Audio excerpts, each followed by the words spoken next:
وہ جو ڈاکو رانی آج کل مسلط ہے ہمارے پنجاب میں، جو کہ خود ہار چکی ہے، ڈاکہ زنی کے ذریعے وہ وجود میں آئی ہے اس کی حکومت، ٹھگوں کی حکومت اس وقت مسلط ہے۔ اس ساری ملی بھگت کے باوجود آج تک ہم باہر بیٹھے ہوئے ہیں، وہ کٹ پتلی اور ناجائز ایم این اے اندر بیٹھے ہیں۔ آج بھی وقت ہے ان ٹھگوں کو ہمارے اوپر مسلط کرنا چھوڑ دیں۔ ایف آئی آروں کا سلسلہ شروع ہوا، یا جو پنجاب میں پکڑ دکڑ شروع ہوئی اور ہمارے اوپر جو ایف آئی آر کاٹی گئی، اور سلمان اکرم راجہ اور سردار لطیف کھوسہ اور دیگر کئی وکلاء کے اوپر ایف آئی آریں کاٹی گئی، میں ان کی شدید مذمت کرتا ہوں۔ پچھلے ہفتے جو ہمارا احتجاج ہوا تھا، اس ہفتے کو چھوڑ کر اس سے پچھلے ہفتے، آپ کو پتہ ہے کہ رحیم یار خان میں ہمارا ایک کارکن شہید کیا گیا پولیس کسٹڈی میں، دوسرا ہمارا کارکن احمد شاہ کو لاہور میں شدید تشدد کر کے بے ہوشی کے عالم میں ہاسپٹل چھوڑ گئے، اور پھر اللہ نے زندگی رکھی تھی کہ وہ بچ گیا۔ یہ وہی ڈرامہ ریپیٹ کیا جو ضلع شاہ کی صورت میں انہوں نے کیا تھا۔ ضلع شاہ کے اوپر 60 کے قریب ان کے جسم کے اوپر تشدد کے نشانات تھے، یہ میڈیکل رپورٹ ہے۔ اس کے باوجود اس کو پرچہ دیا، اس پرچے میں نامینیٹ کس کو کیا؟ عمران خان اور پی ٹی آئی کی لیڈرشپ کو، اور تصویروں اور ویڈیو میں موجود ہے کہ اس کو اٹھا کے لے گئے تھے۔ اسی طرح آپ کو یاد ہوگا بعد میں مریم بی بی نے یہ کہا، وہ جو ڈاکو رانی آج کل مسلط ہے ہمارے پنجاب میں، جو کہ خود ہار چکی ہے، ڈاکہ زنی کے ذریعے وہ وجود میں آئی ہے اس کی حکومت، اور اس نے کہا نہیں اس کو دوسرا اینگل دو، وہ آڈیو آپ کے پاس ہے، اور اس کو اس نے ریفیوز نہیں کیا، دوسرا اینگل دو ایکسیڈنٹ کا، وہ اینگل دیا گیا، دوسری ایف آئی آر کاٹی گئی ایکسیڈنٹ کا، پھر وہ پرچہ جو ہے وہ ہمارے لوگوں کے اوپر کر دیا گیا۔ تو یہ سارا ڈرامہ کی ریپیٹیشن ہو رہی ہے آج بھی، یہ جو کچھ ہو رہا ہے۔ اور اس سب کچھ کے باوجود ایک بات آپ کو بتا دوں، جو کچھ انہوں نے فراڈ کیا ہے، جو ٹھگوں کی حکومت اس وقت مسلط ہے، خواہ وہ فیڈرل میں ہو خواہ وہ پنجاب حکومت ہو، یہ جس انداز سے یہ مسلط ہوئے ہیں وہ سب آپ کے سامنے ہیں، اور آپ سارے اسلام آباد میں بیٹھنے والے، یہ میری کانسٹیچوئنسی آپ کو پتہ ہے، اور یہاں سے سامنے ریٹرننگ افسر کا دفتر ہے۔ صبح کے 4 بجے تک اس دن 8 کو اور 9 کی رات کو آپ نے دیکھا کہ میرا رزلٹ، ہم اس وقت 50,000 پلس کی لیڈ سے جیت رہے تھے، 1,05,000 ووٹ میں نے لیا، 51,000 دوسرے نے لیا، 53,000 کی میری تقریباً لیڈ ہے، وہ سب آپ نے دیکھا ہے، وہ ریکارڈ ہمارے پاس پورا فارم 45 موجود ہے۔ 9 تاریخ کو ایک فارم 47 آتا ہے جو سارے میڈیا نے دکھایا، میں وہاں دھرنا دے کے بیٹھا ہوا تھا، پورے میڈیا کے سامنے ایک فارم 47 آیا جس کے ذریعے اس کو جتا دیا، مجھے ہرا دیا۔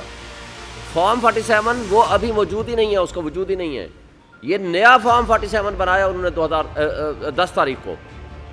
پھر جب ہم 10 تاریخ کو الیکشن کمیشن میں چلے گئے تو الیکشن کمیشن نے سٹے کر دیا، process of consolidation is stop suspended, یہ لفظ ہیں، اور ہم نے آ کر کے یہاں 12 بجے کا ٹائم تھا فارم 48 جاری کرنے کا کنسالیڈیشن کے لیے، فارم 48 تو جاری بعد میں ہونا تھا، اسی دن کنسالیڈیشن ہونی تھی۔ 11:30 بجے پہنچ کے انہوں نے آرڈر کیا بائی رائٹنگ، آپ کے سارے میڈیا کے سامنے موجود ہے، ہم نے پریس کانفرنس بھی اس دن کی تھی، انہوں نے لکھ کے دیا ریٹرننگ افسر نے، جس کو وہ مانتے ہیں کہ جناب process of consolidation is postponed. اس کے بعد رات کو نوٹیفیکیشن جاری ہو جاتا ہے، اور آپ اب جب رزلٹ یہ فارم انہوں نے ڈالے ہیں جو فارم 45 میں ٹیمپرنگ ہے، وہ سارا ریکارڈ آپ کے پاس موجود ہے، وہ ہم وائٹ پیپر کی صورت میں بھی ہم آپ کو دیں گے، ساری ٹیمپرنگ کر کے اس کے ووٹ بڑھائے گئے، کچھ ووٹ ہمارے ریورس کیے گئے اور میرے کم کیے گئے، جو اس کے ووٹ تھے میرے کھاتے میں، میرے ووٹ تھے اس کے کھاتے میں، اور کچھ نئے فارم بنائے گئے، وہ سارا ریکارڈ ہم نے کیلکولیٹ کر لیا اور لے لیا ہے۔ اور ایک اور عجیب سی بات ہے، فارم 49 48 جاری ہوتا ہے 12 تاریخ کو، اور نوٹیفیکیشن ہے 11 تاریخ کا۔ یہ اس لیے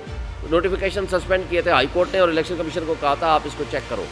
یعنی بے ایمانی کی اور جرائم کی آماج گاہ، وہ کرپٹ ہمارے بیوروکریٹ، اور وہ جو جرائم کی آماج گاہ بنا ہوا ہے الیکشن کمیشن آف پاکستان، اس نے ہماری پٹیشن ڈسمس کر دی وداؤٹ سیئنگ۔ بھائی خود آر او لکھ کے دے رہا ہے اور وہ مان رہا ہے میں نے لکھ کے دیا، الیکشن کمیشن نے خود سٹے دے رکھا ہے، اور اس کے اوپر سب سے امپورٹنٹ بات ہے کہ فارم 48 49 کے بغیر نوٹیفیکیشن کیسے ہو سکتا ہے۔ لیکن اس ساری ملی بھگت کے باوجود آج تک ہم باہر بیٹھے ہوئے ہیں، وہ کٹ پتلی اور ناجائز ایم این اے اندر بیٹھے ہوئے ہیں، اور اگر ہم پرامن احتجاج کریں تو ہمارے لوگوں کے اوپر ایف آئی آریں، تشدد اور جو کچھ ہوا ہے اس کی ہم شدید مذمت کرتے ہیں۔ لیکن ایک بات ہم ان کے سہولت کاروں کو اور اسپیشلی اسٹیبلشمنٹ کو ایک بات کہنا چاہتے ہیں کہ اس ملک میں ہم جیسے اگر قانون کے رکھوالے، قانون کو نافذ کرنے والے اور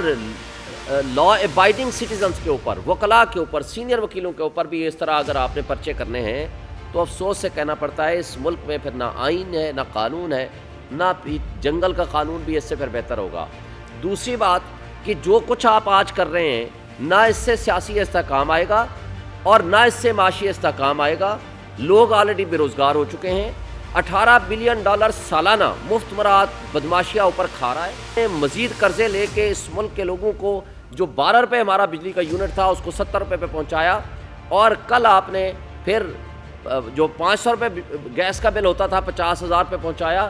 اب آپ نے جو مزید ظلم کرنے ہیں اس کے ذریعے، ان حرکتوں کے ذریعے نہ انویسٹمنٹ آئے گی، اس ملک کے لوگوں کو مزید آپ نے غربت کی لکیر کے نیچے پھینکنا ہے، اور اس سے نیشنل سیکورٹی ایٹ رسک آ جائے گی۔ اس لیے آج بھی وقت ہے ان ٹھگوں کو ہمارے اوپر مسلط کرنا چھوڑ دیں۔ اور یہ جو ابھی آج لسٹ آئی ہے منسٹرز کی، آپ ان کے نام اٹھا کے دیکھ لیں، سب فارم 45 سے ہارے ہوئے لوگ ہیں۔ ان کو اگر ہمارے اوپر مسلط کرنا ہے تو لوگ ان کو ایکسیپٹ نہیں کریں گے۔ نہ یہ ریفارمز کرنے کی کیپیسٹی رکھتے ہیں، نہ ان میں صلاحیت ہے، نہ ان کی نیت ہے۔ یہ انہوں نے مال کمانا ہے، اس ملک سے باہر چلے جانا ہے۔